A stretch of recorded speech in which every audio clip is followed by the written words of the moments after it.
Hi guys, good morning. पुन्हा एकदा माझ्या नवीन ब्लॉगमध्ये तुमचं स्वागत. कसे आहेत? बरे आहेत का?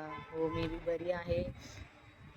आणि माझा आज मूड खूप ऑफ झालेला आहे. ऑफ कशामुळे झालेला आहे हे मी तुम्हाला कारण सांगते. मित्रांनो, आपण आहे ना, म्हणजे समजा आई आईमध्ये मावशीमध्ये कोणीच काहीच फरक करत नाही मित्रांनो. आणि मी बी कधी केलेच नव्हते आणि केले पण नाही मित्रांनो. म्हणजे कसं, मी तर पुण्यामध्ये एकटी राहते आणि आई राहते गावाकडं. खरं सांगते मित्रांनो, मी काही खोटं सांगत नाही, काही मी असं म्हणजे डंबल ठोकत नाही. जे आहे ते खरं परिस्थिती तुम्हाला सांगते. हे बघा, मी तर कसं पुण्यामध्ये म्हणजे एकटी राहते, आई राहते गावाकडं.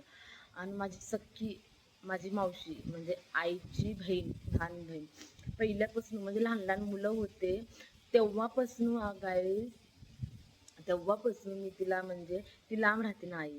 मग माझ्याबरोबर माझी मावशी राहते, तर पुण्यामध्ये राहत होती. अगोदर आम्ही जवळच राहतो, माझे लहान लहान मुलं होते त्या टायमाला आम्ही जवळच राहत होतो. म्हणजे तिचं घर असं, आमचं घर असं राहायचं. बरोबर मित्रांनो.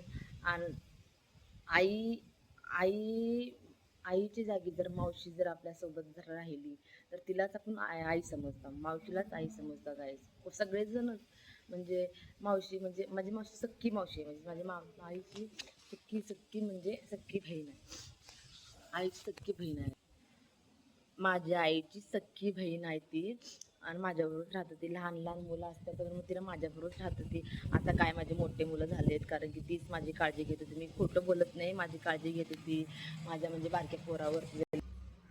म्हणजे गाईच ती मला म्हणजे माझ्याबरोबर राहत होती ना, मी तिला आईच समजत होते. मी मावशी असं फरकच केलं नाही.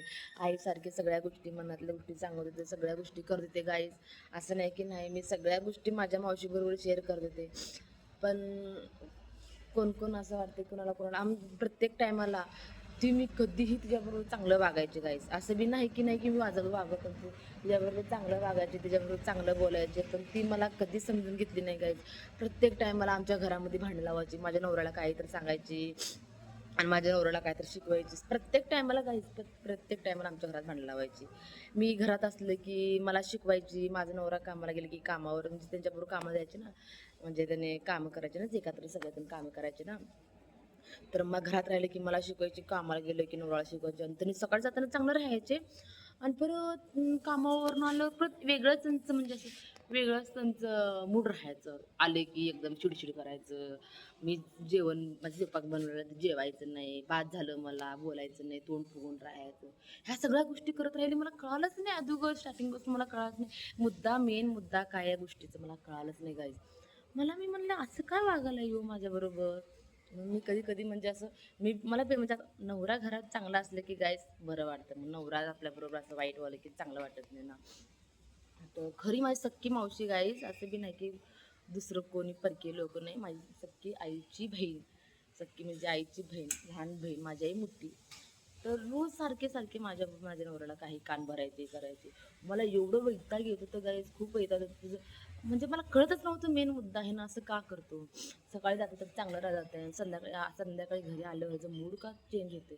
मला कुठल्या गोष्टीचं काहीच कळत नव्हतं गाईस. मी म्हणायची हे असं का माझ्याबरोबर वागायला आहे.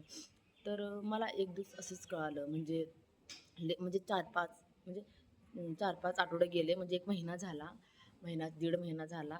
तर दीड महिना झाल्यावर मला असं त्यांना होऊन सांगितलं. मी त्यांना एक दिवशी असं विचारले, पण तुम्ही माझ्याबरोबर असं का वागता मला सांगा, असं का वागता माझ्याबरोबर, मी काय चूक केले. म्हणजे मला रोज रोज रोज तुम्ही असं त्रास दिले. रोज त्रास दिल्यावर माणसाला असं म्हणजे विचित्र वाटते की नाही, माणूस एक दिवस विचारणार का नाही.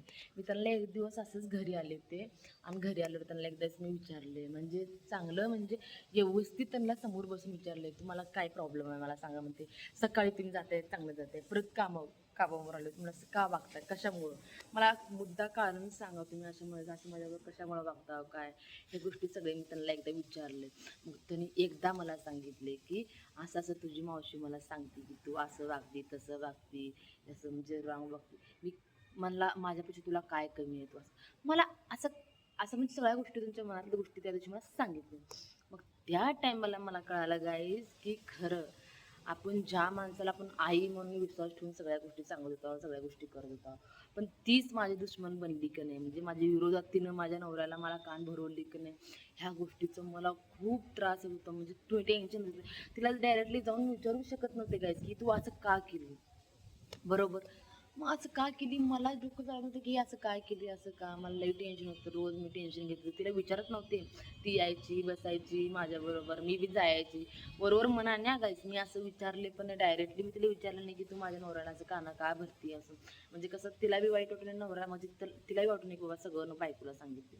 म्हणून एक दिवशी मी तिला विचारलं नाही की तू असं माझ्याबरोबर का वागते का नाही.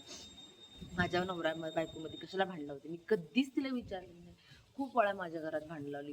ते झाल्याच्या नंतर मी परत ती असंच म्हणजे म्हणजे असं म्हणजे रेग्युलर लगातार असं काही बी सांगायची, त्याबरोबर म्हणजे त्यांच्याबरोबर बसायची, जेवत बसायची आणि असं वागते. पण मी त्याच्यानंतर मी सांगायचंच सगळं सोडले.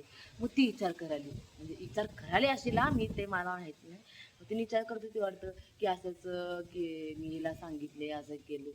गाईस, आपण कधीही आपल्या मनातली गोष्ट आई म्हणून मावशीला कधीही सांगू नका, कुणालाही सांगू नका गाईस. कारण की आपले मावशी बी आपले नसतेत. कारण की माझी मावशी माझी नव्हती. कारण की लई मी तिला विसर ठेवते. माझी आई लांब होती, सोलापूरला म्हणजे गावाला राहत होती, आम्ही इथं पुण्यामध्ये राहत होता आणि ती माझ्याबरोबर राहत होती. मी तुझ्यावर खूप विश्वास ठेवते गाईस. पण ती एक दिवशी मला असं रोज रोज रोज म्हणजे परवा बघा, मेन मुद्दा कारण काय, परवा आहे ना मला जरा म्हणजे पोराला तिकडं कामाला पाठवलं होतं, त्याच्या घरापाशी काम होतं चांगलं आणि पोराला कामाला पाठवलं होते गाईस. पाठवल्याच्या नंतर ज्याला म्हणजे म्हणजे असं म्हणजे ती पहिल्यापासून तिची अशीच सवय आहे की कानं भरायचे, असं करायचं तसं करायचं. आता पोरा शाळा शिकलाय 9वी पर्यंत शिकलाय तो माझा मोठा मुलगा. मग त्याला कामाची वळण त्रासाला पाहिजे, मी दुसरं कसलं कुठलं दुसरं काम बी लावू शकणार नाही. म्हणून मी काय वायफाय कनेक्ट करत आहे ना माझा मुलगा, तर मी तिथं वायफाय कनेक्ट करायला पाठवले माझ्या मुलाला. गाईज असं करू नये. हो का, तुमची मुलगी म्हणजे आपली मुलगी, बहिणीची मुलगी ती वेगळी नसती, एकच असते. मी आईचा दर्जा तिला दिलते, पण तिने मला मुलीचा दर्जा दिली नाही. तिची मुली म्हणजे तुला लय जीव. मग मी नाही का तिची मुलगी, बहिणीची मुलगी आपली मुलगी नसती का, सांगा बरं. बहिणीची मुलगी आपली मुलगी नसती का. एवढं मला वाईट वाटलं गाय. ती सारखी भांडणं करते, परवाही माझ्यासोबत भांडणं केली, मला खूप वाईट वाटलं लई. कशामुळे भांडणं केली काय मलाच माहीत नाही. सगळ्या गोष्टीवर तू असं करते, तू पहिल्यापासून तशीच आहे, तू काय. अरे यार, आपण ज्या माणसाला आपण आपलं समजलं, आपण ज्या माणसाला आपण म्हणलं की बाबा आपली आई आहे म्हणून समजलं, पण ते चुकीचं होतं. माझा निर्णय म्हणजे मी ज्याबरोबर चांगलं वागलं होतं ते चुकीचं होतं. तिनं माझ्याबरोबर वाईट वागली, दुश्मनी केली वागली माझ्याबरोबर. मला खूप वाईट वाटते. अजून बी ते विचार केलं की मला वाईट वाटते, कारण परवा मी माझं भांडणं केली. असं नसते ना गायस, आपण ज्या माणसाला आपण आई म्हणून दर्जा दिलाय, पण ते लोक बीच आपल्याबरोबर चांगलं राहायला पाहिजे ना गायस. म्हणून मला खूप वाईट वाटलं, मला माझ्याबरोबर भांडणे केली, असं केली, मला खूप वाईट वाटलं. असं नाही करायचं ना. कशामुळे तुम्ही आमच्याबरोबर असं वागताय का मी तुमच्याबरोबर वाईट वागली. मी आईच तुला दर्जा देतो ना, दिलते का नाही दर्जा आईचं. मग तू माझ्याबरोबर असं वाईट वागली, मला असं खूप खूप म्हणजे असं वाटते की बाबा मी असं का म्हणजे तिला सगळ्या गोष्टी का सांगितल्या काय नाही. वारं खूप येते गाईस, तुम्हाला आवाज येत नसेल माझं. असं मी तिच्याबरोबर वागले, मी तिच्याबरोबर चांगलं वागले, असं का माझ्याबरोबर असं वागले, मला खूप वाईट वाटते गाईस.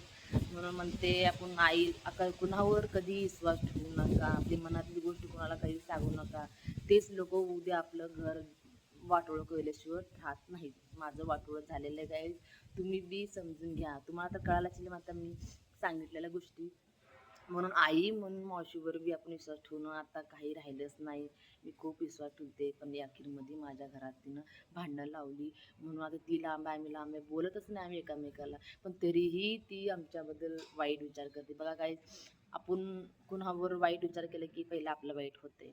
म्हणून कधीही कुणावर वाईट विचार करू नका. कधी मनातल्या गोष्टी कधीही आई म्हणजे मावशी समजून कुणाला समजून सांगू नका. आपलं घर वाटोळं होते, आपलं घर बरबाद होत नाही. म्हणजे घर आपलं एकदम वाटोळं होऊन जाते. म्हणून लक्षात ठेवा की कुणाही आपल्या मनातली गोष्ट कुणालाही सांगू नका गाईज. परत भेटू पुढच्या ब्लॉगला. आता एवढंच, बाय.